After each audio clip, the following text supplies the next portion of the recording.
Happy Hanukkah. Welcome to our monthly IHE Third Thursday Lunch and Learn. Today, our speaker presenter is Idan Zaccai. We're honored to have him. He's our co-worker, BBYO director, and also a internship at the foundation. Last year for Yom HaShoah, for our internal Yom HaShoah, for our staff here, Eidan gave an amazing presentation on resistance.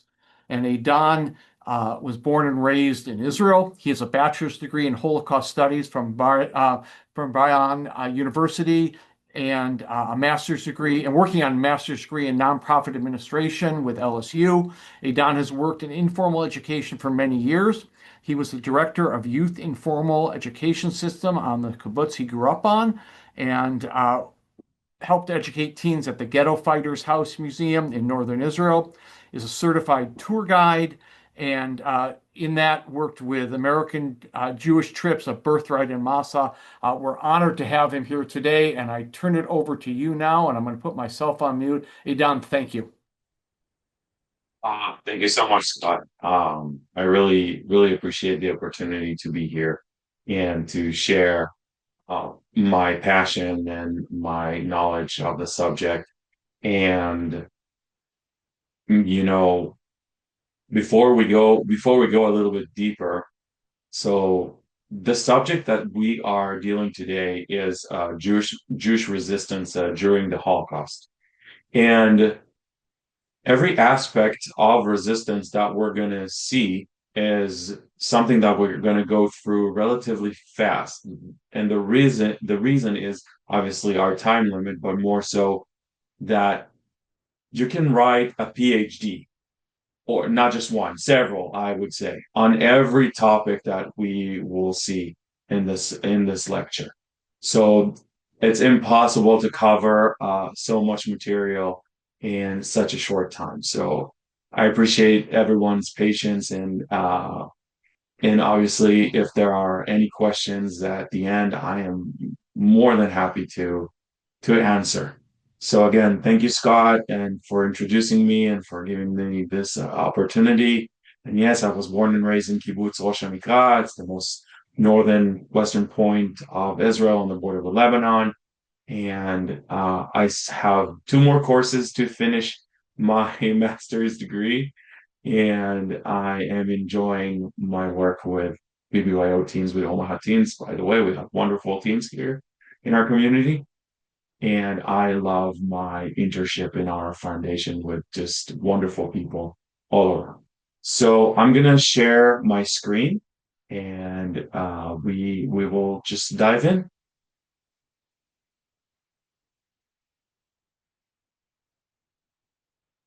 All right, let's see. Okay, so we're talking about Jewish resistance during the Holocaust, and we're talking about the dates when the war actually started between 1939 till the war ended in 1945. And the picture that you see here right now is a picture, a very famous, if not one of the most famous photos from the time of the Holocaust of the resistance group in Vilna in Lithuania. That was in the ghetto. In the middle, you can see Abba Kovner, which became a very familiar name after the war, and sometimes even during the war, depends on the crowd. So that's what we're gonna do today. So Jewish resistance, it's something that it's extraordinary, and it has been done in so many different ways. We need to understand the concept of resistance was changing throughout the years, especially when Israel was founded as a state, and what happened with the Eichmann trials in 1961. So, as it says here, today we look at Jewish resistance as defying act towards the Nazis. It's not just whoever who fought a battle with a gun or threw a Molotov cocktail or just fought with their bare hands. It's not just that kind of resistance. It could be anything. And that's what we're going to talk about throughout this lecture. So we start with a very, very important poem that was written by one of Israel's most celebrated and known. He was a news writer, a journalist, and a poet. And he wrote that with a Holocaust survivor. And together they wrote this. And this poem is exactly what we are talking about. And it's exactly what has been realized in Israel after the Eichmann trial in 1961. Because before the trial, resistance was just holding a gun, actual fighting. After Eichmann trial, where the stories of the Holocaust started to actually being said in public, this poem was written after to say almost like a prayer, basically. So to smuggle a loaf of bread was to resist. To teach in secret was to resist. Everything that the poem says is a type of resistance. And this is what we try to educate today. And this is what we try to show that in the most impossible times of the history of humanity, basically, but and for sure for Jews, everything that was done as an act of defiance is a resistance to the Nazis, because this is one of the things that exactly what they wanted to achieve. It's the dehumanization. And that's something that a lot of people they have tried really hard not to let go of their humanity and their dignity, and they did it in various ways. So my journey with Holocaust studies, it started many years ago, and like Scott said, I'm a graduate of the Bar Ilan University program, but I worked for many years in the first Holocaust museum in the world, the Ghetto Fighters House, which is in a kibbutz in the north of Israel, and it's still a part of our partnership region, the Western Galilee. And the people who the people who founded this museum were all Holocaust survivors. It is true that it's the Ghetto Fighters House. And in the beginning, the idea was, yes, again, just combat fighting. That's resistant. But later on, it was very clear that it's not just that. And the members of the youth movement who established this museum were all coming almost from the same youth movement in Europe that were a big part of the Warsaw Ghetto Uprising.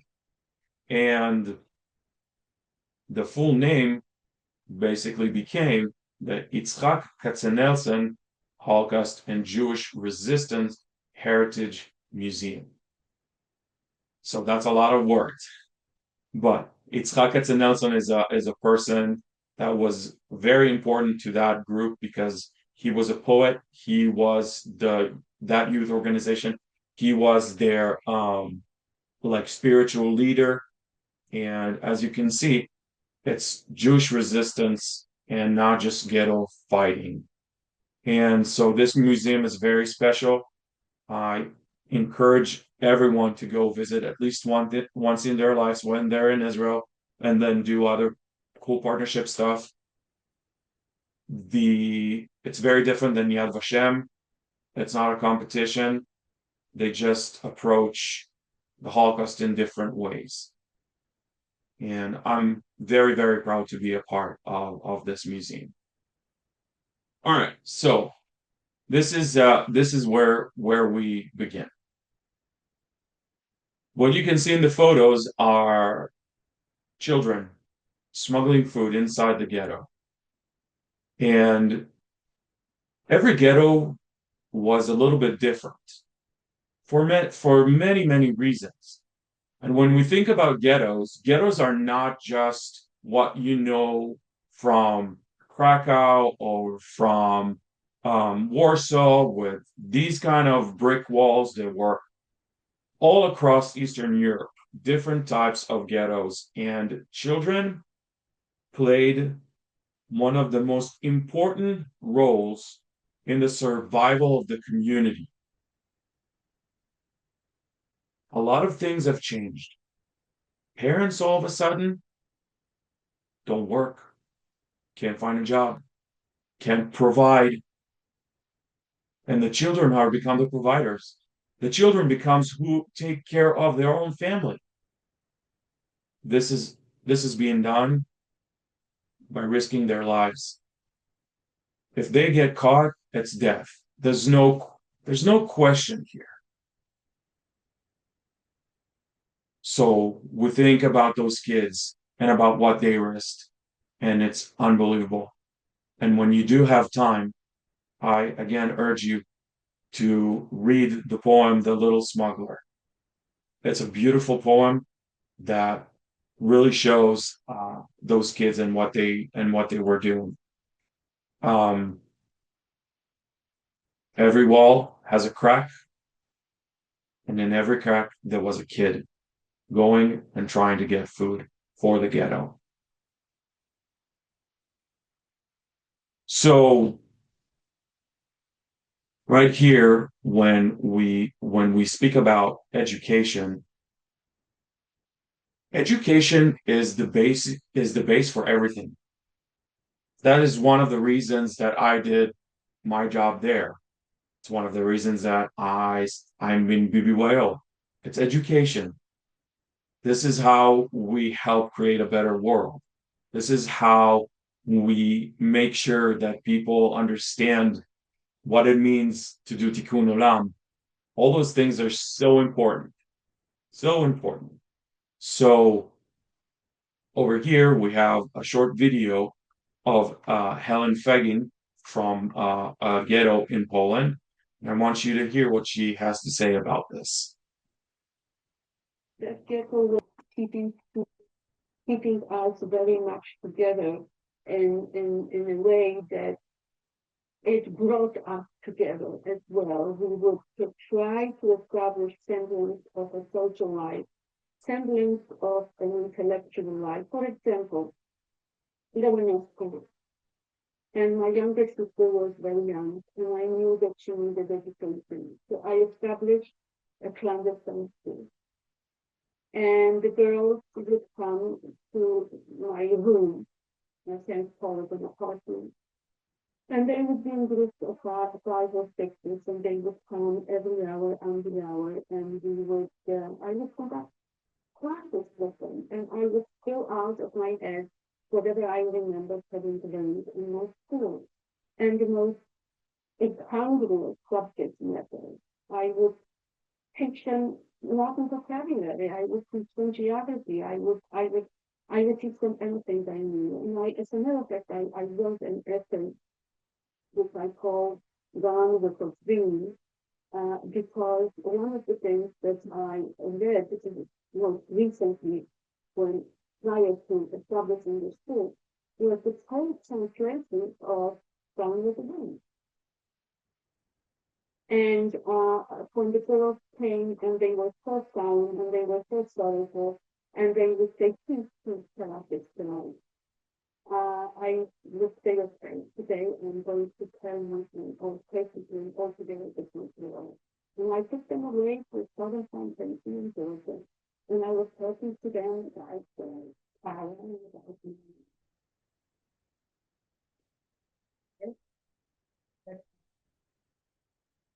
their eyes would be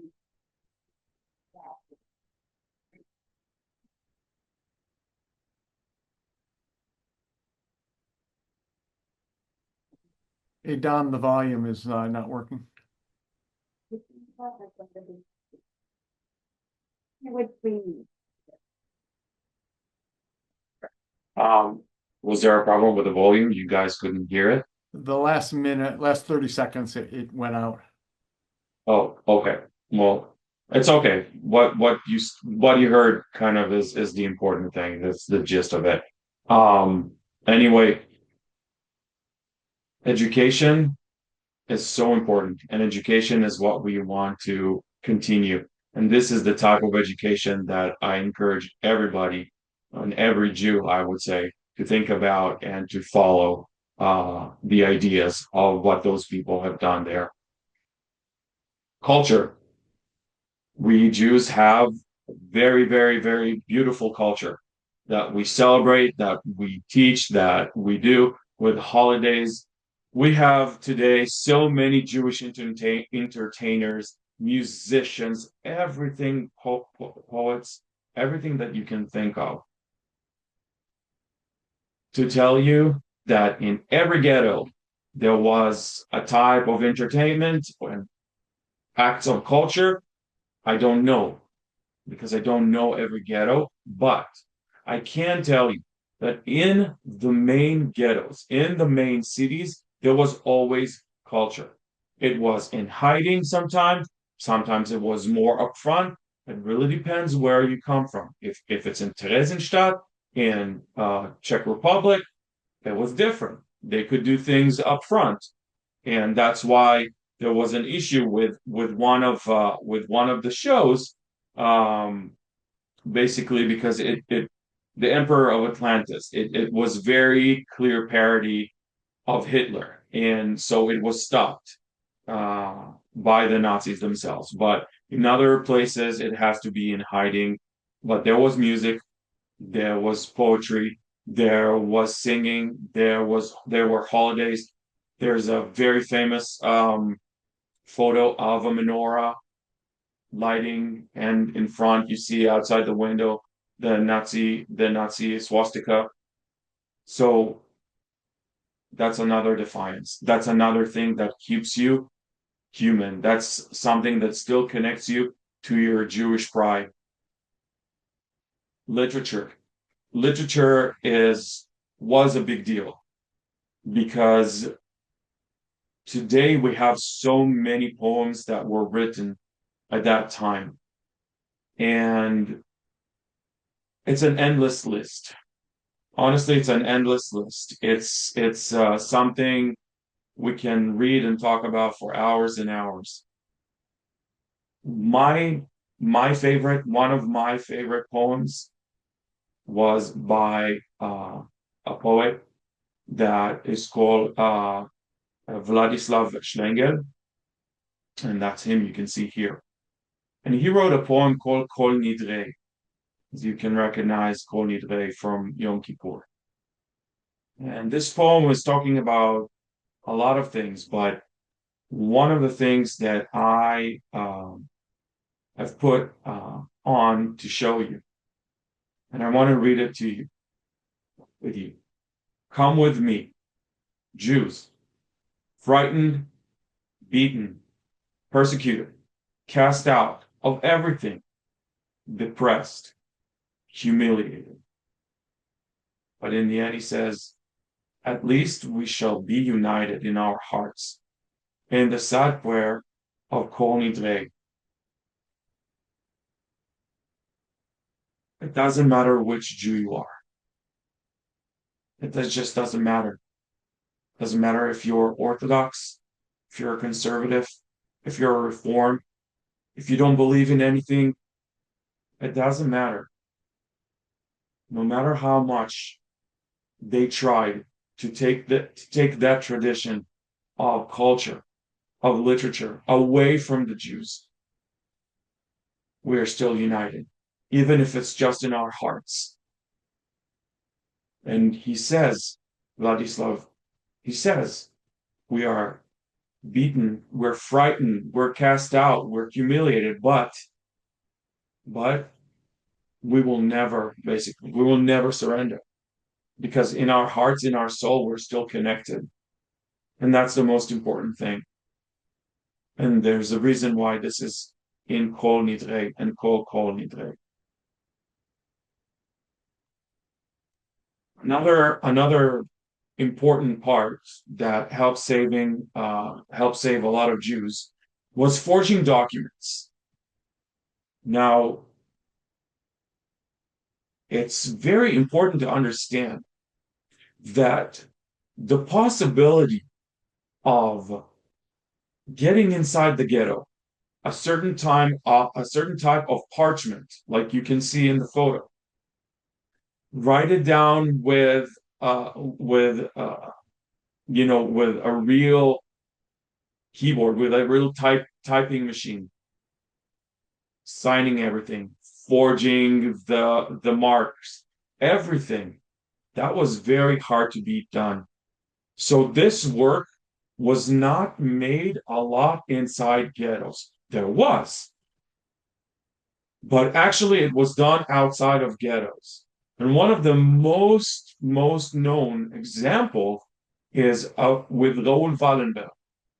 And he basically created this blue folder. It was a system, and it looks like something that if a Nazi officer would look at it, he would think that this is a legit document and there's no reason to open the folder and to, check what's going inside.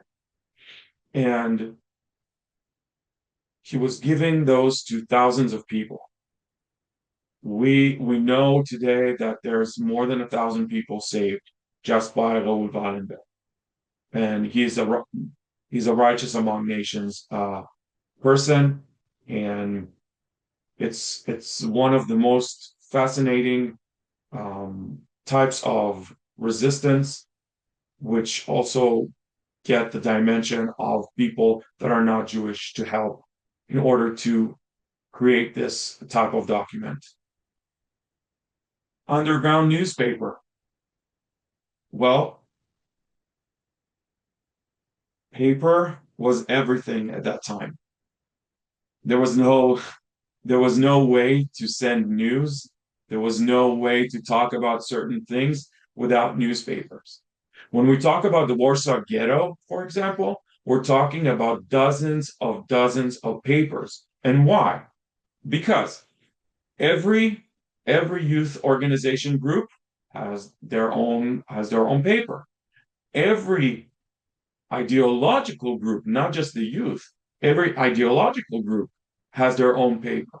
There's a paper that comes from, the actual government of the ghetto, the Judenrat.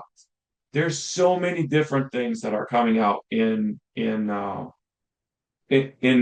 types of newspapers, and everything that was done underground. Everything that was done with very little sources that they could manage. But even though that they were hungry, even though that they were suffering, even though that it was just an awful time to be, they still tried to do everything to make their life seem regular, to make their life meaningful by producing so many wonderful information that today us, like for historians, can read and understand life in the ghetto. We owe that to them. We go to another very famous part of resistance, which is diaries. Well, I want to assume, and maybe it's a false assumption, but I want to assume that everybody heard about the diary of Anne Frank, obviously. Now, Anne Frank gave a certain type of diary that kind of became the mirror, or like the example of what a diary from the Holocaust looks like and what is being said in terms of the content and everything. It's a very interesting diary, but I encourage you, please go look for other, and I can give later names of other diaries to read, just because Anne Frank diary addresses her life inside her hiding. There are other diaries that portray times of deportations to we have to Auschwitz, we have to Treblinka. There are so many other types of diaries, like this one here, for example, that gave us so much information about the struggle, about the resistant group that was in Vilna in Lithuania. It's a beautiful, beautiful diary. And just by writing down, same with Anne Frank, just by writing down a diary, that is an act of defiance. That is an act of resistance. It may seem trivial today to write a diary, but at that time, it was definitely a type of resistance. So it leads us to one of the most important operations in the time of the Holocaust, which was the Warsaw Ghetto Archive. It was called Oneg Shabbat. It was founded by a Jew named Emanuel Ringenblum, and they had a fairly big team of people, and they were collecting everything that was possible to collect: diaries, poems, photos that people drew, photos that people took with hidden cameras. There wasn't a lot, but there was several. Everything that you can possibly imagine that would have any type of importance. One of the most important and interesting documents, actually, that they have found, and were also, I would say, even a part of the process of making it, is a research about hunger. This research was done by doctors, nurses, psychologists, any type of medical profession that you can possibly think of. And they did an actual measurements and actual proofs of statistics of what it means to be hungry, of what happened to a person's body when he's getting hungry. And that is the only legitimate hunger research that ever existed in the world. We know so much because of this operation. And you can see the milk jugs and the boxes they hid in it. There are still, till this day, milk jugs and a box that never been found.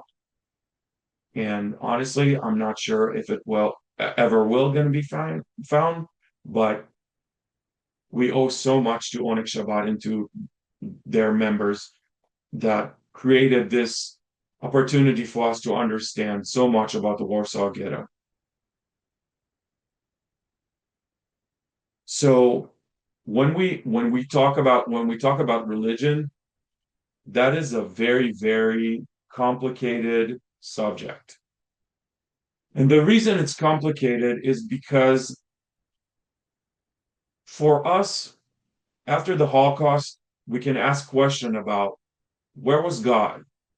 Honestly, several people during the time of the Holocaust asked, where was God? I can give you examples of people who didn't believe in anything and became Orthodox during the Holocaust. And I can show you exact opposite of Orthodox people becoming complete atheists because they don't believe in God anymore because of their situation. The one thing that brought everybody together was the understanding that they're here because they're Jewish. And it doesn't matter how do you practice your faith. It doesn't matter how much you believe in God or not. You're Jewish because you're Jewish here. That's the reason that you're here. So religion was a very, very, very complicated thing, but practicing the culture of the religion, the holidays, doing Shabbat, Kabbalat Shabbat, doing Havdalah, those are super important things. Those are things, again, of keeping us human, of thinking of ourselves as not just those people who are in ghettos. So everything that has to do with the practical side of religion is definitely a type of resistance. And it doesn't matter how you practice it. So here we have rescue and hiding. In rescue and hiding, we have different types of hiding, first of all, and also we have the information, we have the names of a lot of people who are not Jewish. And why? Again, because of the simple fact that they were the ones who were most able to hide Jews. For Jews to hide other Jews, it was very, very difficult. And there was several who did it, but it's still something that is very difficult. And I want you to listen, and hopefully if the sound doesn't go well, please let me know. I want you to hear Suzanne Schneider testimony about her time in hiding.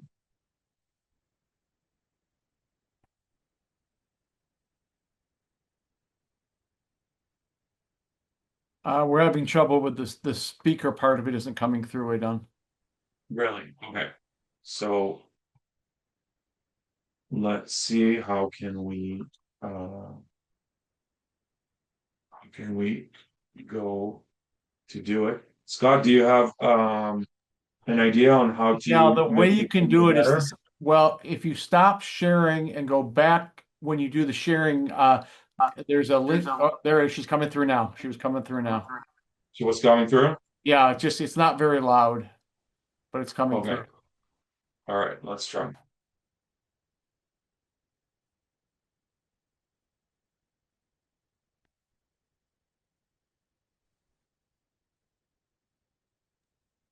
It's not working now, Idan. Not working. Okay, so that's okay. That's okay. Don't worry about it.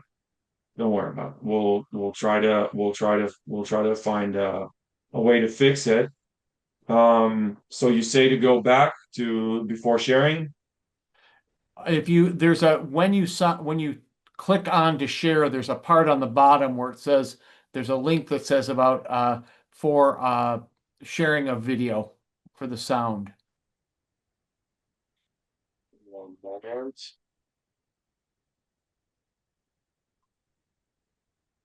Sorry. My You apologies. may have to stop sharing and start it over again. Okay, so I came out of I'm out. I'm gonna stop sharing 1 second. Share sound. Maybe now. Let me know if this works. Let's try this.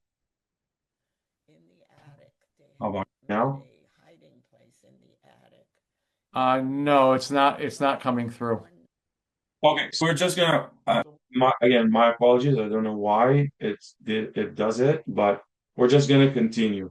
And if you will be interested, I'll be more than happy to send you the videos or link for those videos for you to hear. We're coming up to my probably most favorite subject in resistance, which is the youth movements. So almost every kibbutz is founded with ideology. And that ideology came from young people who either founded it in the 1920s because they were part of the revolution, the communist revolution in Russia, or later after the Holocaust, they were part of a youth movement and they came with their ideology. I grew up in a kibbutz and in a youth movement that is the descendant and the grandchild of this of one of the most famous groups in the time of the Holocaust, and it's called Dror Halutz, and that actually still exists today in Israel, but it's not a part of a kibbutz or anything. They are living in an urban kibbutz, and we have also that happening in Akko, which is a part of our partnership. If you ever go visit, you can go visit the urban kibbutz, and you see that they are continuing the exact way of their founders in Europe. So youth movements were not just important to fight a physical fight, to bear arms. We have youth movements to create culture. We have them to create education. We have them to create anything that you can think of because they were the only one who were organized. When we're talking about a ghetto, there's so much chaos everywhere you look and everywhere you go. And the most structured and the most organized groups of them all was not even the Judenrat. It was youth movements. So they took a huge role upon themselves, sometimes even with clashing with the Judenrat about ideas, about things that should be done and not be done. They're the first one who always said that transportation means death. They talked about the first extermination camp and everything that you can think of. Because also what they have is counterparts that are outside the ghettos, who bring in news, who bring in arms, who bring in food, or everything else that is needed. In the photo in front of you, one of the most impressive women that you will ever read about, and her name is Tzivia Lubetkin. And Tzivia Lubetkin was one of the leaders of the Warsaw Ghetto Uprising. And later on, she got married to Antek Zuckerman, who was second in command on the Warsaw Ghetto Uprising. Together, they were part of the founders of the Ghetto Fighters House Museum and the kibbutz itself.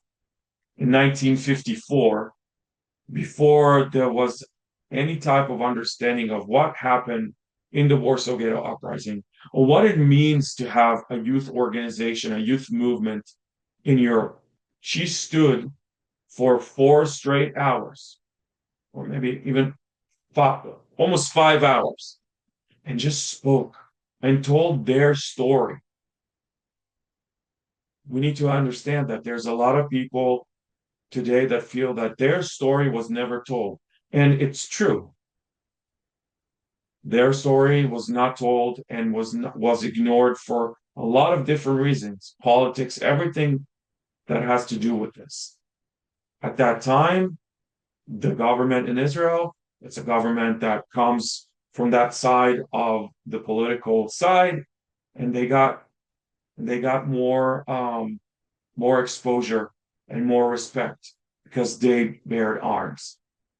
Again, today we talk differently about this, but in the beginning of the state of Israel, she was a very famous figure. Her husband Antik, the same thing.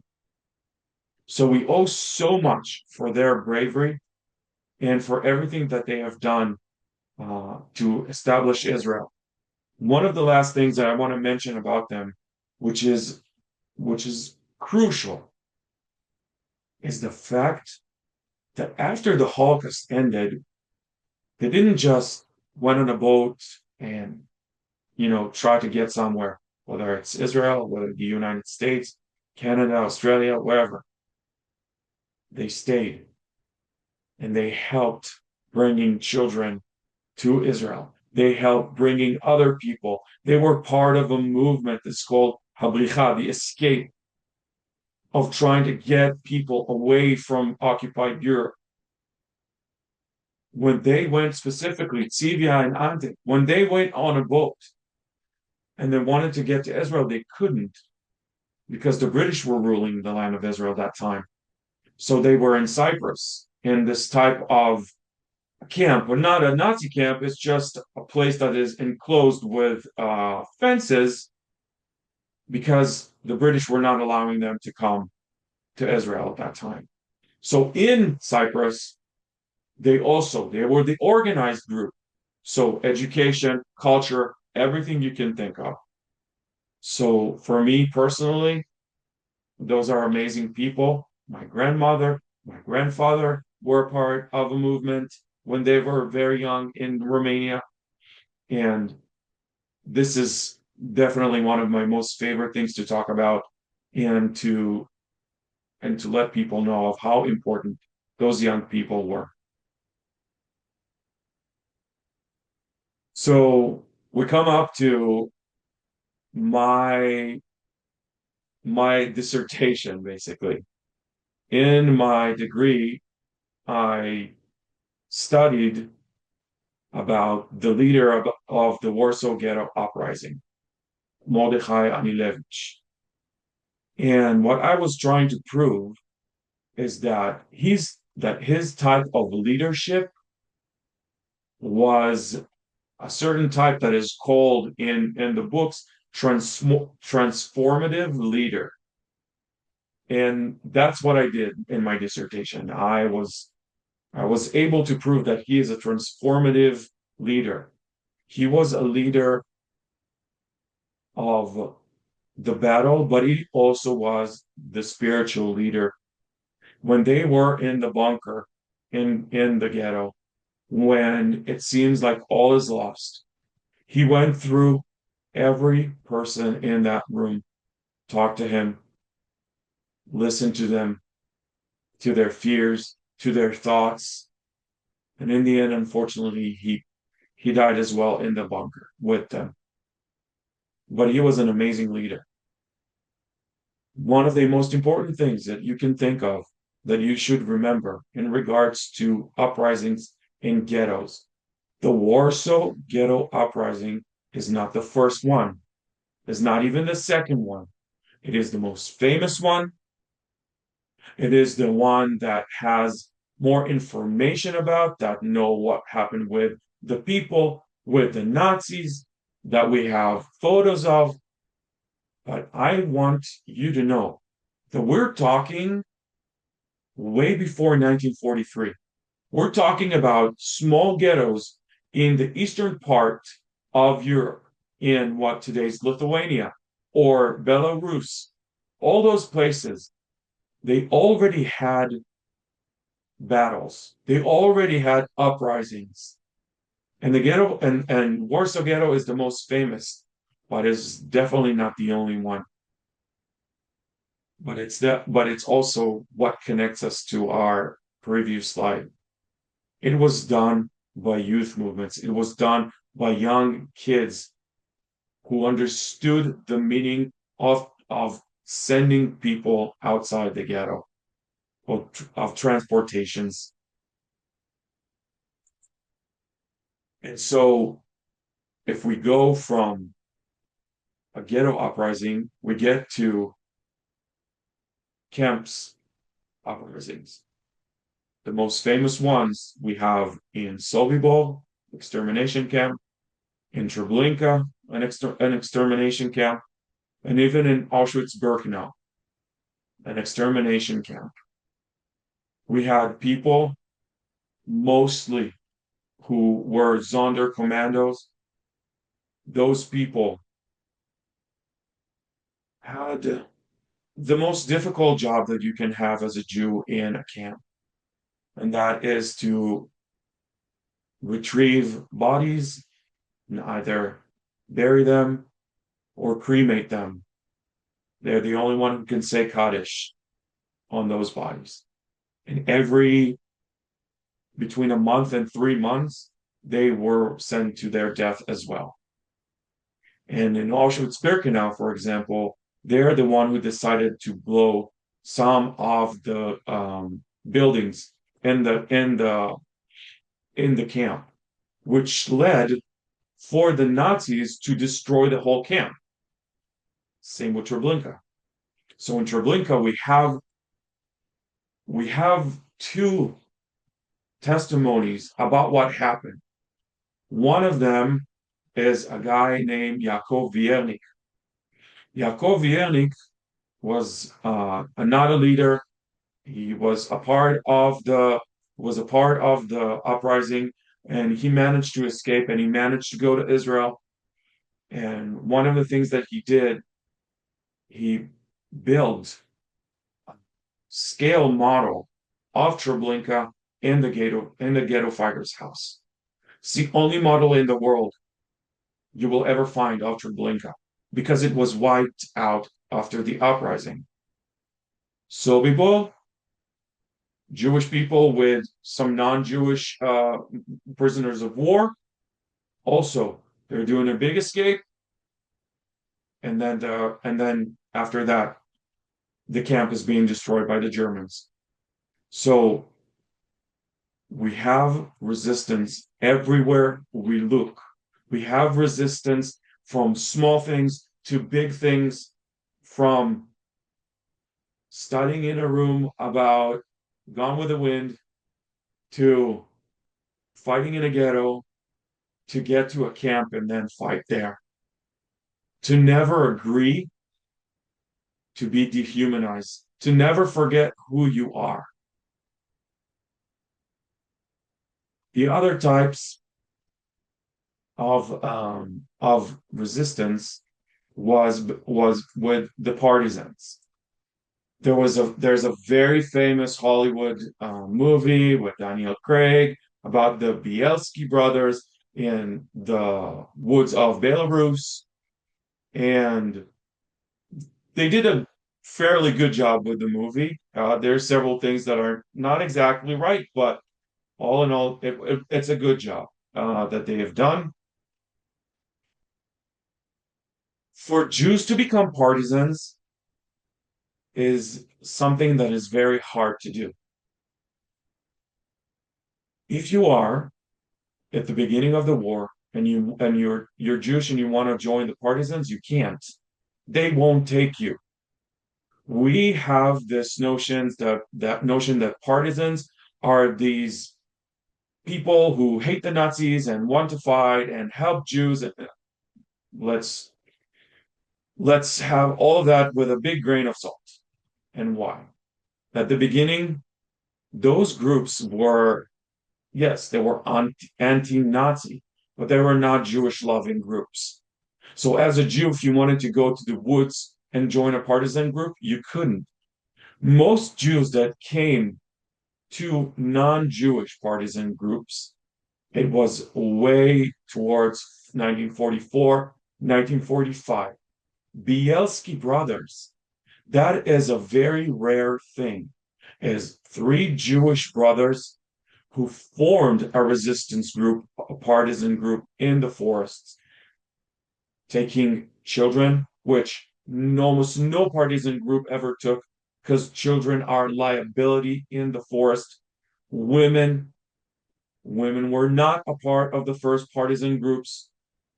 Bielski brothers, all in all, saved around 1,200 people, founding a school, synagogue, everything you can think of in the woods of Belarus. So there are Jewish resistance groups, there are Jewish partisans, but they were not the majority.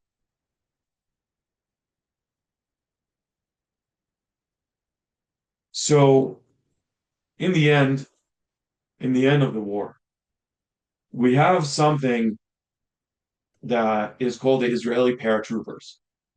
And the Israeli paratroopers was unfortunately the only act that was done by the Jewish unofficial government in the land of Israel under British regime, under British mandate.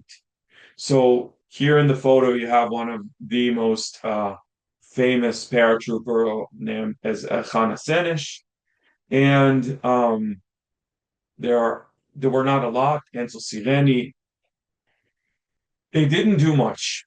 Let's also be honest. They didn't do much in terms of making a change or anything that to do with the war. But at least there was some kind of an act by the Jewish government, unofficial government, in that time that's sitting in Israel. Another thing that was important is the Jewish Brigade. And the reason we talk about the Jewish Brigade is not because of them doing like these amazing things in the war. No, we're talking about Jews. It's a part of the British military, and they're going to Italy when the war is almost over. It's not that interesting. But what's important about about the Jewish Brigade is what happened after. Is actually for them to become the most famous and the heads of the independence war in Israel. They led battles. They lost their lives in battles, but we owe to them to remember them and to their resistance and what they have fought for. And the last thing are Jewish soldiers in the Allies. There were a lot of Jewish GIs. They have a lot of interesting stories. We have a lot of interesting testimonials. And we have one Jew who came to a very high ranking level. I think it was a 3-star general in Britain. We have very, very famous officers. All in all, we're talking about approximately 600,000 Jews who fought with the Allies. And like we remember those who were in danger, writing a diary or printing a newspaper, we're remembering those who were drafted and enlisted, even if they didn't have to come and help and fight the war for their fellow Jews, for democracy, for freedom. And we owe to them that every Veterans Day, Memorial Day, we need to remember those people. We need to remember our fellow Jews. So, like I said, we went through a very kind of fast and shallow, I would say. I don't really have a good word for it right now, but not deep um, cover of all types of resistance. One of the things that makes the Ghetto Fighters Museum so special is that it's never a real lecture. It's a conversation. It's about not me not being a guy, it's me being an educator. It's me who is asking question about today's resistance. It's me who is trying to find the lessons of the Holocaust, the ideas of Jewish resistance, and bring it to our day today. And so before the last slide, the ending slide, I really want you to think what resonated with you the most? What type of resistance resonated with you the most? And then why? Why did it do that to you? Why do you think that this is something that you feel close to? And another question I always ask is, do we have anything to resist today? Is everything today just different than what it was in the past, and we can't really do any type of Jewish resistance to things? I really do want you to think about that, of those two questions. For me, never forget and never again are not slogans. They are something that I live my life by. My grandma sat in a sewage system for a year, and she's my hero. And for me, never again is my resistance. My resistance is to be a volunteer with ADL, to be past volunteer with JCRC, to bring Jews together, to educate youth, to fight for a just world for Jews. And this is what I think that we all should do. Because never again is now. And you all saw Australia, how Hanukkah started. And it doesn't matter if the attacker comes from a Muslim background or from any type of background, it doesn't matter. We have to fight back. And never again is now. And I want to say thank you so much to Scott for giving me this opportunity. And thank you all for listening. I'm sorry about the videos. but I can definitely later send a link or the presentation for you to look closer. Um, yeah, thank you so much. Thank you, Don. Could you take us off shared screen so we Yes, can put everybody? absolutely. Thank you. And let me just, great. That was very insightful.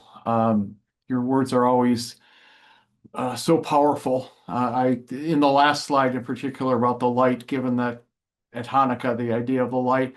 I'll start with the first question. Have you heard anything, with the Oneg Shabbat? I read somewhere too that there's a possible that the third part that hasn't been found is under the Chinese, where the Chinese embassy is in Warsaw, and that there's discussion about whether at some point, they could excavate there. Have you ever heard that one?